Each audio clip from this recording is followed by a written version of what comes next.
On l'appelle la reine des classiques ou encore l'enfer du Nord. Paris-Roubaix fascine, que l'on soit féru de vélo ou pas. Paris-Roubaix, les pavés de l'éternité, un podcast du département du Nord, raconté par l'historien du cyclisme Pascal Sergent et le journaliste Jean-Baptiste Alloire. Pascal, bonjour. Bonjour. Aujourd'hui, nous allons évoquer l'histoire d'un coureur américain sur Paris-Roubaix, en l'occurrence Bob Roll, un coureur de l'équipe 7-Eleven, professionnel entre 86 et 95, qui n'a jamais gagné Paris-Roubaix. Mais l'Américain fait plutôt figure de coureur atypique dans le peloton. Quelles sont ses références quand il arrive sur l'arène des classiques au milieu des années 80 ? Quasiment aucune. Aucune. Par contre, il était animé par Paris-Roubaix qu'il avait découvert à la télé un peu par accident. Et il s'était dit, alors il faisait des courses amateurs aux États-Unis avec plus ou moins quelques bons résultats. Il avait été enrôlé dans l'équipe 7-Eleven, qui était la première grande équipe américaine. 7-Eleven, qui était une grande marque de supermarché aux États-Unis, et dirigée par Jim Ochowicz, qui a été par la suite président de la fédération américaine. Et donc, les 7-Eleven arrivent en Europe, et puis ils participent à quelques courses, et Bob Roll est dans l'équipe, dans le paquet. Et comme il est déjà très motivé par Paris-Roubaix, il insiste auprès de son directeur sportif pour faire Paris-Roubaix. Et ça a été, dès sa première participation, une idée fixe de faire Paris-Roubaix chaque année. Et il participe à 5 ou 6 reprises, alors il termine dans les 50e, mais peu importe, c'est sa motivation annuelle. Bob Roll est totalement subjugué par cette épreuve. Quelle image véhicule justement Paris-Roubaix de l'autre côté de l'Atlantique ? Comment expliquer cette fascination pour l'enfer du Nord alors que le cyclisme n'est pas un sport majeur aux États-Unis ? Non, c'est vrai, le cyclisme est très très peu développé, même encore maintenant aux États-Unis. Aux États-Unis, ils ne connaissent que le Tour de France et Paris-Roubaix. Alors pourquoi Paris-Roubaix ? Parce que c'est dramatique. Ça passe en direct aux États-Unis malgré le décalage horaire.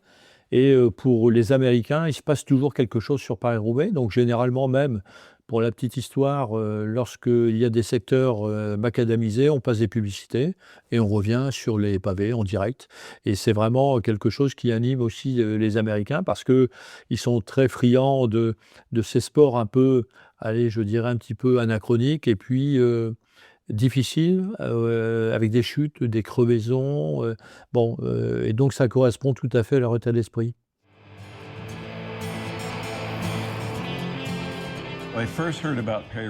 La première fois que j'ai entendu parler de Paris-Roubaix, c'était dans une émission sportive à la télé un dimanche. Je crois que ça s'appelait Sport Sunday sur CBS.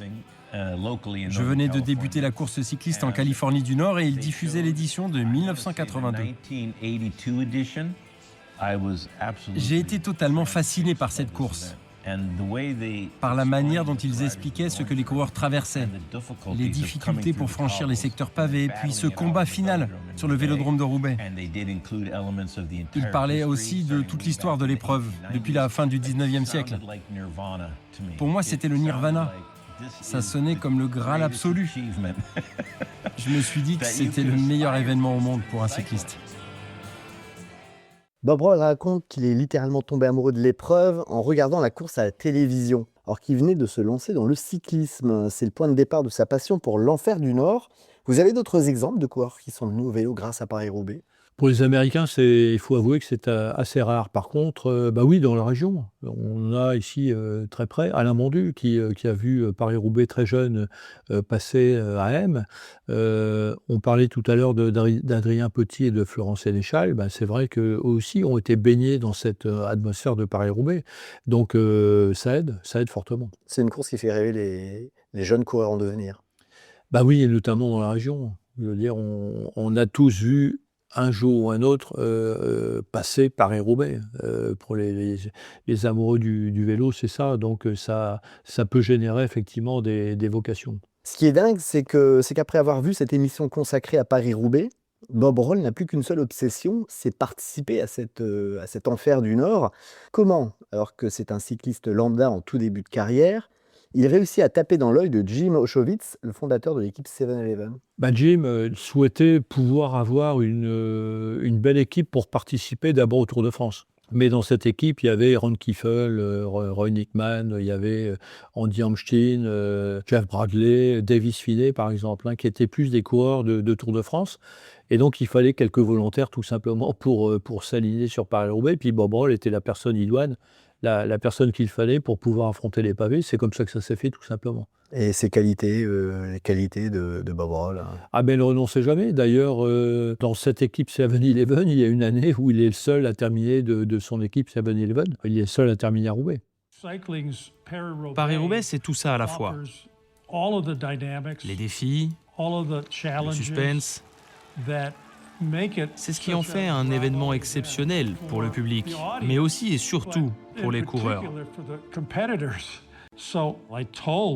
Alors j'ai dit aux gars, tous ceux qui finiront la course gagneront $1000. Je m'en fiche que vous soyez premier ou dernier, vous aurez une prime si vous finissez la course. Donc on a commencé la course, et à la fin de la journée, je n'avais plus qu'un seul coureur qui a réussi à terminer, Bob Roll. Elle est amusante cette anecdote de Jim Oshowitz. C'est Bob Roll, voilà. Tout est résumé en quelques phrases. C'est pas pour les $1000 qui a fini. Ah non, pas du tout. C'était l'ambition de participer et surtout de terminer.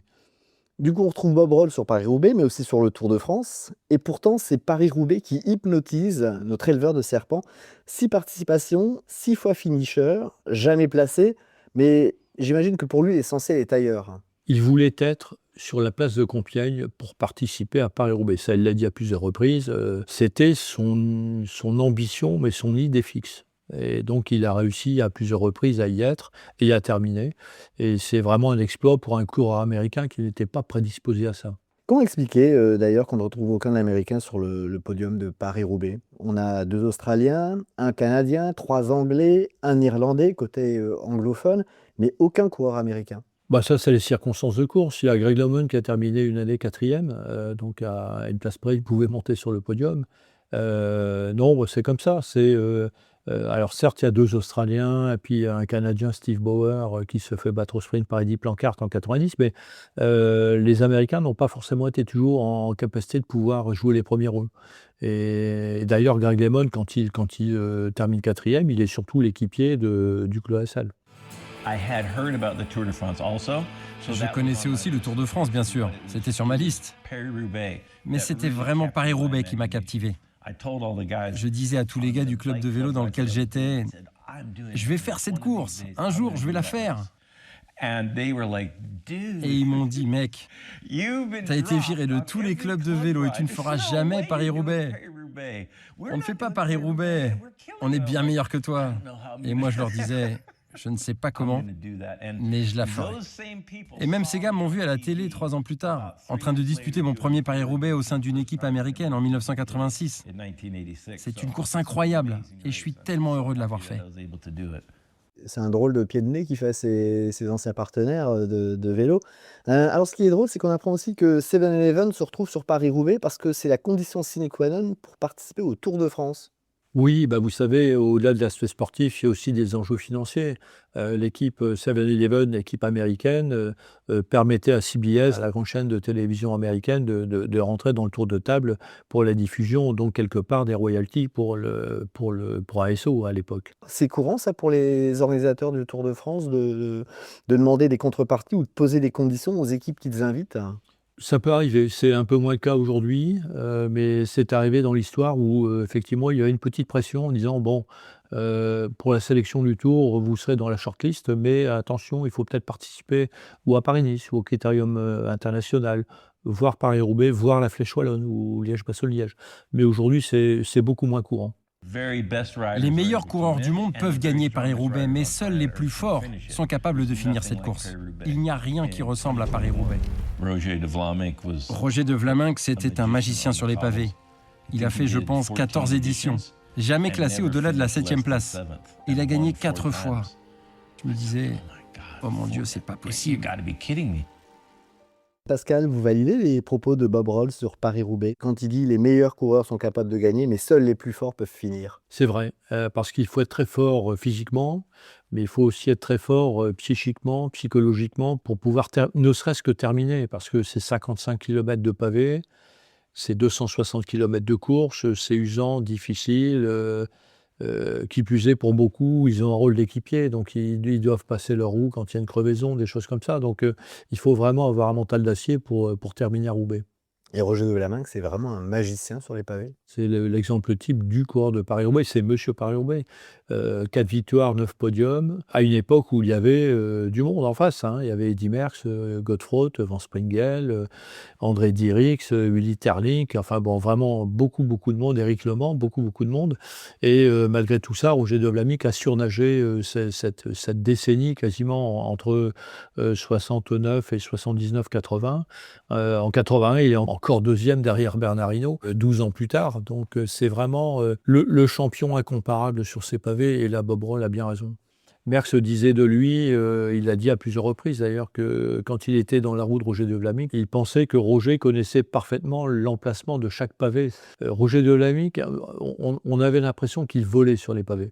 Et donc il connaissait précisément toutes les routes, les recoins, les trous dans les pavés. Enfin bon, il avait aussi une formation de cyclo-crossman, un peu comme Mathieu Van Der Poel. Donc ça aide aussi beaucoup pour Paris-Roubaix. Est-ce qu'il y a d'autres coureurs que Roger de Vlaminck qui matérialisent autant de participation à Paris-Roubaix avec un tel palmarès? Et plus généralement, quels sont les coureurs qui comptent le plus de départs sur cette épreuve? Alors il y a Raymond Poulidor avec 18 participations. Il n'a pas tout terminé.